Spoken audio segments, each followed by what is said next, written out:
Bonjour et bienvenue donc à cette deuxième conférence, le pouvoir de l'intention et la déprogrammation. Alors, dans la première conférence que je vous avais présentée, donc c'était concernant les grandes techniques intuitives. Donc, j'ai essayé de vous expliquer qu'est-ce que c'était que l'intuition, euh, la clairvoyance, la clairaudience, la clairsentience, la médiumnité, le channeling, pour essayer de voir un petit peu plus clair dans les démarches intuitives. Donc, vous avez compris que dans la pratique que je propose, chacun de ces habiletés-là sont développées afin que l'on apprenne justement à bien comprendre comment elles fonctionnent et de quelle façon qu'on peut les utiliser dans un contexte aidant, bien évidemment, puisque c'est ça l'objectif quand même d'un travail intuitif. Aujourd'hui, donc, le pouvoir d'intention et la déprogrammation. Alors, quand j'ai commencé ma pratique intuitive, je voyais énormément de mémoire dans les champs énergétiques de mes partenaires. Je voyais comme des personnages. Alors, je comprenais pas très bien qu'est-ce que c'était, puisque mon guérisseur, le guérisseur avec qui je suivais la formation, nous parlait, lui, souvent d'entités.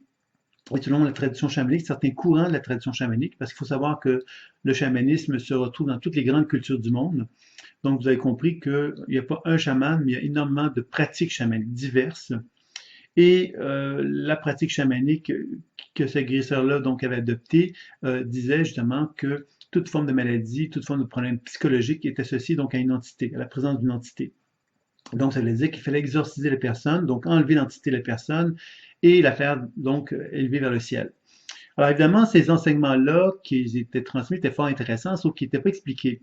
Donc moi, même si j'avais énormément de perceptions que j'avais très rapidement, j'étais plutôt content de ça, je ne comprenais pas nécessairement ce que je percevais, puisque je ne savais pas faire la différence entre ce qu'on appelait une entité, par exemple, et ce que je percevais, parce que c'était la même expression, la même vision que j'avais, donc d'un personnage qui semblait avoir même une certaine autonomie.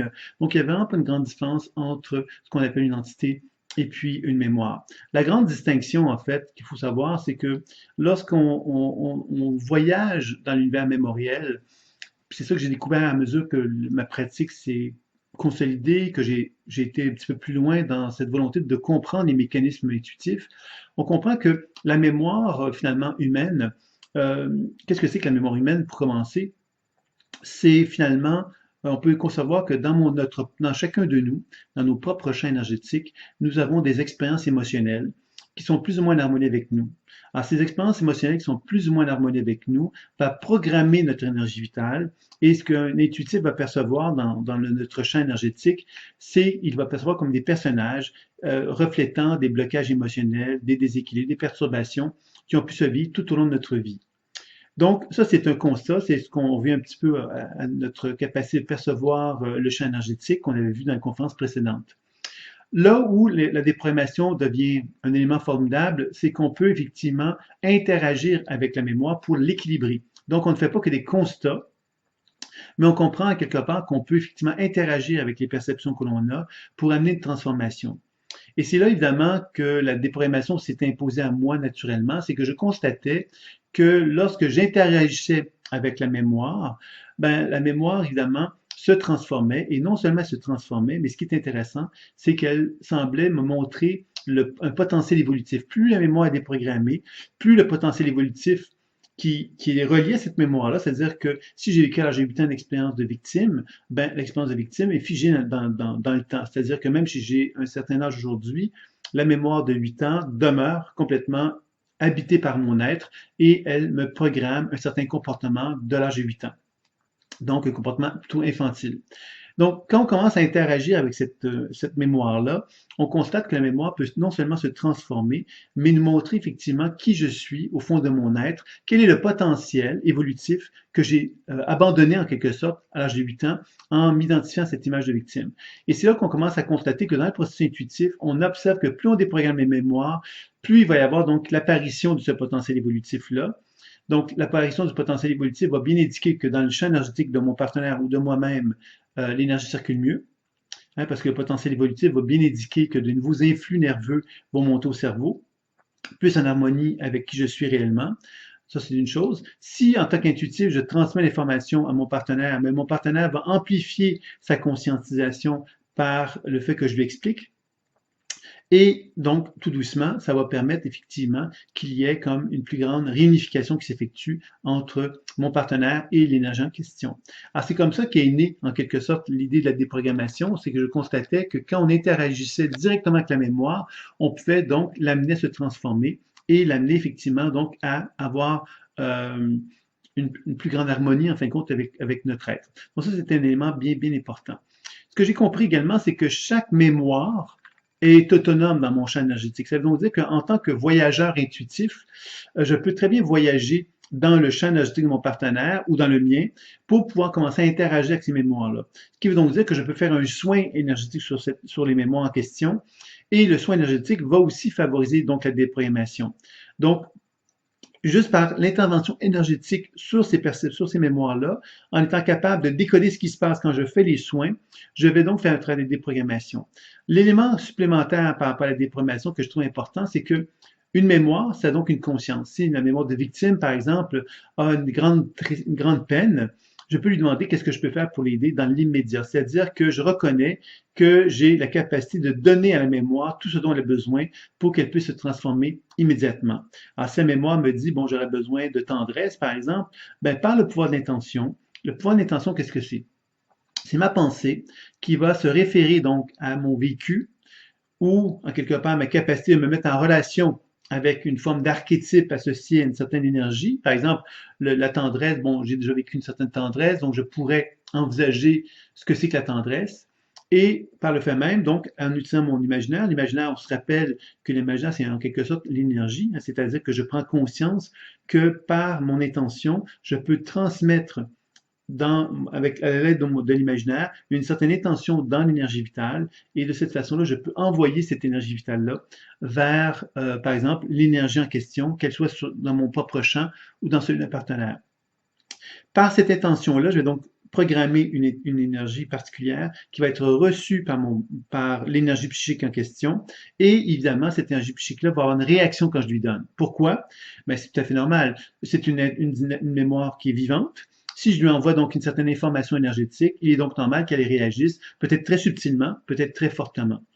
Alors, c'est un peu comme quand on rencontre des gens dans la rue et qu'on leur donne une petite tape sur le dos, ben, on va avoir une réaction de leur part parce qu'évidemment, on est en interaction avec eux. C'est un peu la même chose qui se produit à ce moment-là avec le principe de la mémoire.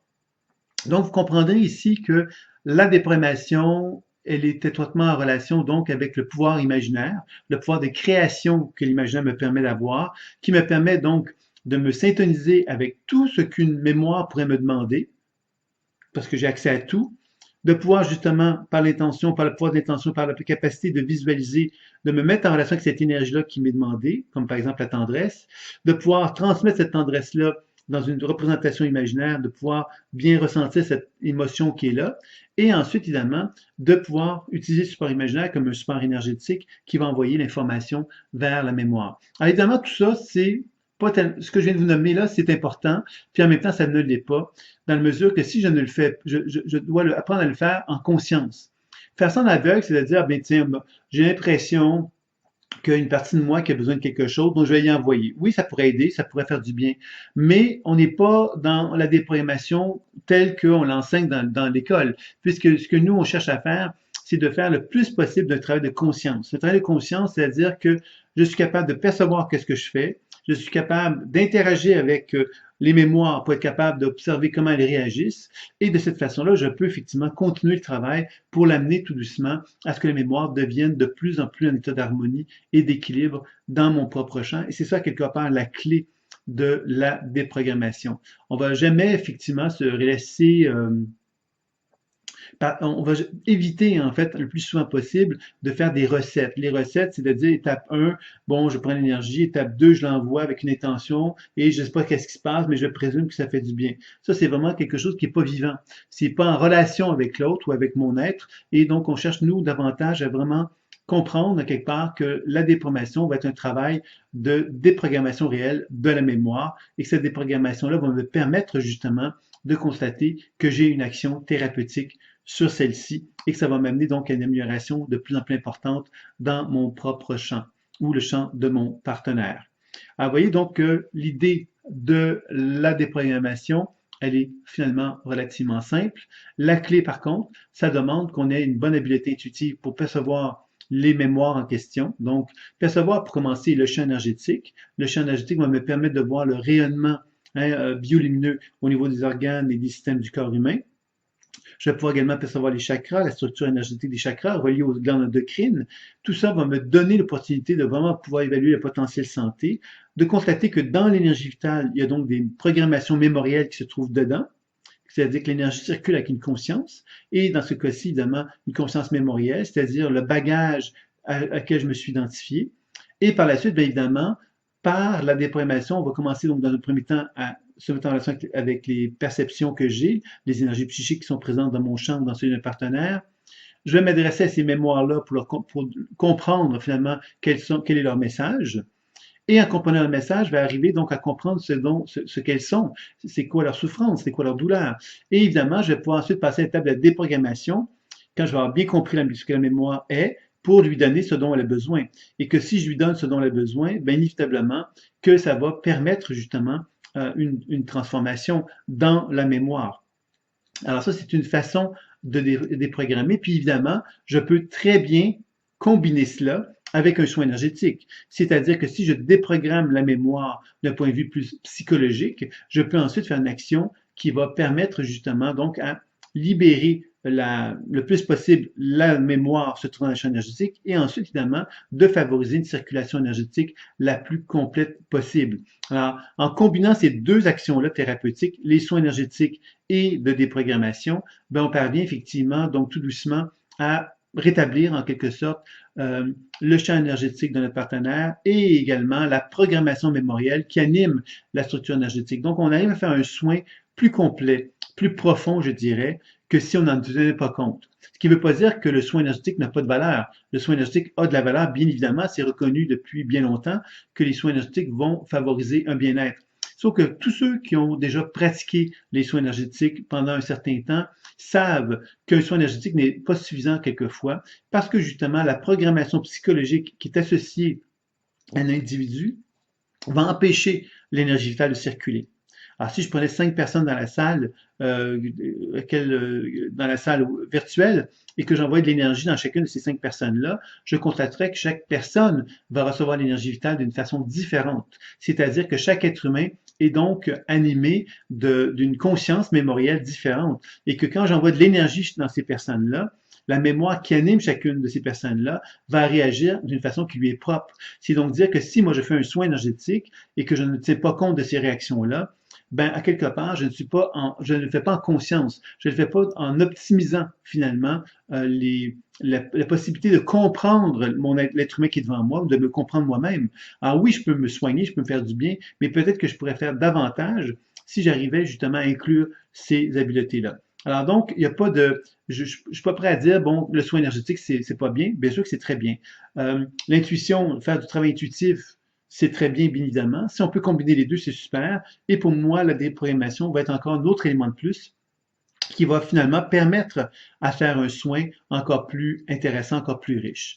Alors, vous voyez que cette notion donc du pouvoir d'intention et la déprogrammation, c'est d'être capable donc de voyager dans les divers sphères de la conscience, donc de travailler sur l'aspect énergétique, donc de pouvoir déprogrammer les perturbations énergétiques dans les organes, dans les systèmes, dans les cellules, de pouvoir déprogrammer les mémoires de mon passé, présent, futur. En faisant ça, qu'est-ce que je fais? Ben, je facilite évidemment une actualisation de mon être. Je suis de moins en moins dans un processus de désalignement avec moi-même. Je suis de plus en plus dans un processus où je me reconnais et je reconnais effectivement la grandeur de mon être et cette capacité que j'ai d'être en alignement, d'être en état de réceptivité avec qui je suis.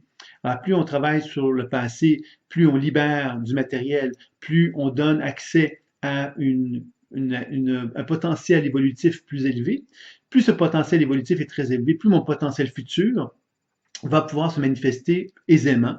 Un potentiel futur expansif, j'entends évidemment, va pouvoir se manifester plus aisément, ce qui va faire que je vais donc favoriser un de plus en plus grand équilibre en mon être. Et ce plus grand équilibre-là va amener donc progressivement un alignement, une harmonie, un équilibre en moi. Évidemment, on peut faire des voyages pour travailler sur les mémoires d'autres vies, sur les ancêtres. Alors évidemment, ces mémoires-là, d'où est-ce qu'elles viennent? Dans l'hiérarchie, pourrait-on dire, de la conscience, l'énergie, quelque part, qui émane de mes organes, de mes systèmes, devrait être optimale. Si elle ne l'est pas, c'est que j'ai donc, à travers mon éducation, à travers ma vie, développé des programmations qui ont inhibé la circulation énergétique progressivement. Quand je comprends cela, ce que je vais découvrir également, c'est que ces mémoires-là, quelque part, qui programment mon énergie vitale, peut résonner avec des mémoires d'autres vies et des mémoires ancestrales, de familiales, etc., qui vont amplifier le processus, qui vont faire que l'énergie va être encore plus inhibée, plus bloquée. Et pourquoi c'est comme ça? Ben, parce que c'est un peu comme si ces mémoires-là étaient en résonnaient avec moi pour, d'une part, elles, faire un travail de d'épuration, de nettoyage, c'est-à-dire que ces mémoires-là, effectivement, sont des mémoires errantes, pourrait-on dire, qui vont faire que justement, moi, si je fais un travail sur ces mémoires-là, je vais pouvoir les libérer. Et si je les libère, ben moi, je vais pouvoir me libérer également. Donc, à travers le travail d'épuration de l'inconscient collectif ou de cette masse de mémoire qui anime la conscience humaine, bien évidemment, j'arrive progressivement, moi, à me renouer contact avec ma position d'alignement et de moins en moins être pollué par la conscience mémorielle collective. Donc, peut-être que j'aimerais aborder maintenant cette fameuse mémoire collective-là pour qu'on la comprenne mieux. On peut imaginer que depuis le début des temps, chaque être humain qui vit sur Terre a donc accumulé un ensemble de mémoires dans son propre champ. Comme il ne connaissait pas les lois de l'univers, parce que les lois de l'univers, qu'est-ce qu'elles sont? C'est qu'il y a une fameuse loi d'attraction, c'est-à-dire que dans mon propre champ énergétique, je vais donc programmer une certaine somme d'informations mémorielles. Cette somme d'informations mémorielles, j'en suis pas conscient que je l'émane. Et évidemment, la loi de l'attraction va faire en sorte que je vais attirer vers moi des gens qui vont se sentir happés, hein, attirés par les énergies que je vais émettre sans qu'on en soit conscient de tout ça. Alors, c'est ça, c'est là qu'on doit comprendre que quand on vit des situations conflictuelles avec les gens, mais ces situations conflictuelles-là sont souvent là pour nous apprendre quelque chose. Elles nous invitent finalement à faire la paix avec soi dans un premier temps, parce que cette personne qui est devant nous, avec qui on aurait un tas de choses à reprocher, ben cette personne-là a quelque part une résonance avec nous, un lien avec nous. On pourrait évidemment se dire, ben oui, mais il y a des choses qui sont inacceptables, par exemple des tueries qui se font comme ça sans aucune raison. On n'est quand même pas, on ne quand même pas attiré ces choses-là. Il y a des résonances qui sont davantage personnelles, mais il y a des résonances qui sont davantage collectives. C'est-à-dire que moi, dans mon propre champ énergétique, j'émane une certaine violence. Et parce que j'émane cette certaine violence, il est possible, évidemment, que je me retrouve dans des situations dans lesquelles, effectivement, ces résonances collectives-là, les résonances associées à des violences qui existent depuis le début des temps, peuvent se manifester aussi. Alors, évidemment, on est tous liés. Alors, évidemment, vous avez raison, on n'est pas responsable des situations qui sont inacceptables, comme si quelqu'un décide de prendre une mitraillette puis de se mettre à tuer plein de gens autour de lui.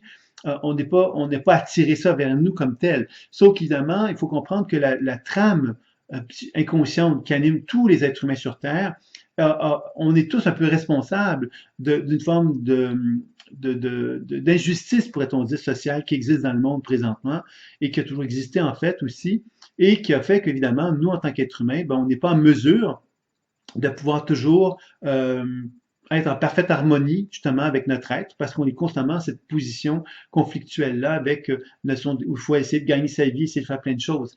Donc tout ça va générer des mémoires, des insatisfactions, ces programmations vont se construire dans notre champ énergétique. Imaginons que maintenant on meurt, et comme ça va arriver un jour, ben, la personne qui décède, qu'est-ce qui va se passer avec elle? C'est que cette programmation mémorielle-là va se libérer, hein, dans le sens que la personne décède physiquement, donc son champ énergétique se libère. Il y a donc une certaine partie d'elle qui va s'élever vers des niveaux de conscience plus élevés pour nous contact avec la lumière fondamentale, pourrait-on dire ça comme ça. Et toutes les autres mémoires qui ont des vibrations plus basses vont simplement, elles, se mettre à vibrer dans des sphères, on pourrait les voir comme ça, dans des sphères psychiques qui ont un certain étage. Donc, les sphères les plus élevées vont s'élever plus élevées, les vibrations plus élevées vont se retrouver à un niveau plus élevé. Et les mémoires qui ont des sphères qui ont des vibrations plus basses vont se retrouver donc tout simplement dans les sphères plus basses. Alors, vous comprendrez ici que depuis le début des temps, ça se passe comme ça. Donc, quand une nouvelle personne arrive sur Terre, ben, elle se trouve évidemment avec une certaine capacité d'évoluer à l'intérieur de ce magma mémoriel-là. C'est-à-dire qu'on est pris un peu par cette mémoire collective qui existe depuis le début des temps et inévitablement, nous allons raisonner avec elle à un niveau plus ou moins important selon nos composantes psychiques que nous avons à travers notre structure. Et évidemment, ces mémoires-là, ces résonances-là avec ces mémoires-là, on pourrait se dire, mais c'est mal fait, la vie est mal faite. Ben non, c'est super bien fait parce que quand on résonne avec ces mémoires-là, qu'est-ce qu'on fait? Ben, on permet à ces mémoires-là qui sont très denses, qui n'ont pas accès à la lumière, comme j'avais déjà dit dans la première conférence, on leur donne accès justement à être capable de pouvoir se mettre en relation avec quelqu'un qui a une résonance avec eux. Donc, par exemple, la victime que j'ai en moi, ben, cette mémoire-là peut résonner avec la victime. Et de cette façon-là, il va y avoir donc une forme de résonance qui va s'effectuer. Cette résonance-là, si j'effectue des actions pour équilibrer euh, la mémoire d'autre vie, ben, inévitablement, cette mémoire d'autre vie, en la déprogrammant, je vais la libérer de son expérience. Et en la libérant de son expérience, ben, je lui donne accès à la lumière. Et si elle me quitte mon champ énergétique, ben moi, à ce moment-là, j'ai accès à une certaine énergie que je n'avais pas reconnue, qui m'appartenait, qui est cette fameuse souffrance que j'avais pas réussi à m'intégrer ou à m'approprier ou à mieux réunifier. Et en déprogrammant cette mémoire-là, je vais donc pouvoir amener justement une prise de conscience sur le potentiel évolutif qui est associé à cette mémoire-là de victime. Parce qu'il faut comprendre que quand on déprogramme, comme je l'avais déjà dit tout à l'heure, on libère la mémoire et plus on la libère, cette mémoire-là, plus elle va nous montrer un potentiel évolutif qui anime notre être, mais qu'on n'a pas accès parce qu'on s'est identifié à quelque chose de limité, de perturbé. Alors, vous comprenez que tout le travail qu'on va effectuer tout au long de notre vie a pour objectif, donc, évidemment, de se dégager de notre propre expérience, de s'harmoniser à notre propre expérience, mais aussi par le fait qu'il va y avoir des résonances avec des mémoires d'autres vies qui vont se faire tout au long de notre vie et des mémoires avec des ancêtres, on va faire un travail d'épuration sur la mémoire plus globale de d'autres vies, sur les mémoires ancestrales, familiales et tout ça. Donc, on apprend progressivement à épurer en quelque part l'inconscient collectif et de cette façon-là, bien évidemment, on peut parvenir à se retrouver dans une position de plus grande pureté, de plus grand alignement, de moins grande résonance avec notre environnement. Et c'est comme ça qu'on va arriver justement tout doucement à une position de plus grande justesse, je dirais, de plus grande évolution, de plus grande harmonie, parce qu'on va se sentir plus en paix à l'intérieur de soi. Donc, vous comprendrez évidemment ici que tout le travail spirituel, pourrait-on dire, qu'on pourrait ajouter, associer à la déprogrammation, c'est un travail où on apprend non seulement à faire un travail sur soi, mais un travail sur la collectivité, c'est-à-dire travailler justement sur le principe collectif, la conscience humaine collective, l'inconscient collectif, pour apprendre justement à faire un travail donc de sage, hein, pourrait-on dire ça comme ça, dans le sens qu'on apprend à faire un travail sur soi, à trouver cette position d'alignement. Et dans cette position d'alignement-là, ben, on peut effectivement avoir des actions sur des résonances qui sont plus que d'ordre collectif et donc effectivement d'amener tout doucement notre alignement à se faire de façon de plus en plus équilibrée, puisque nous, on va se dégager progressivement de plus en plus de ces mémoires-là, de ces résonances-là, collectives et autres, et on va donc apprendre justement à pouvoir vraiment être dans un alignement encore plus profond. Alors, bien évidemment, nous sommes en collectivité. J'ai beau me déprogrammer en grande partie, on est en résonance avec la communauté, avec la collectivité, et ça, évidemment, on ne peut pas y échapper, c'est une réalité, mais dans une position d'alignement, on est beaucoup moins sensible, on est beaucoup moins en résonance d'une façon horizontale avec les gens, parce que la position horizontale, il faut le savoir, c'est elle qui nous met en résonance. Donc, c'est là qu'on est dans la loi de l'attraction, c'est là qu'on est dans le principe de la résonance. Alors que quand on est dans une position de verticalité, bien inévitablement, on est en liaison avec la terre et le ciel. Donc, dans cette position-là, on n'est pas en train de résonner avec avec tout ce qui est autour de soi. On est beaucoup plus dans un processus d'alignement et d'ouverture envers nous-mêmes. Et je pense que c'est ça, en quelque part, qui est la clé de pouvoir parvenir à trouver la paix, en fin de compte, à l'intérieur de soi. Donc, vous voyez que la combinaison du décollage intuitif, de la déprogrammation et des soins vont nous permettre justement de pouvoir favoriser ce travail en profondeur, où l'alignement va pouvoir prendre forme d'une façon véritablement réelle, puisqu'on va apprendre à se réunifier avec ces mémoires-là, parce que la clé, en fin de compte, de la déprogrammation, c'est de libérer la mémoire pour qu'on puisse se réunifier à l'énergie qui était figée. Alors, quand elle est plus figée, cette énergie-là, elle devient une énergie, un apport d'énergie vitale qui va se remettre à circuler en dedans de nous, qui va nous permettre de renouer contact avec une santé encore plus forte et un équilibre psychologique encore plus solide. Donc, c'est ça qui va nous permettre justement de pouvoir vraiment trouver, en fin de compte, une nouvelle voie d'accès, une nouvelle voie d'équilibre à l'intérieur de notre être. Donc voilà, c'était en quelque sorte le message que j'avais à vous transmettre concernant le pouvoir d'intention et la déprogrammation.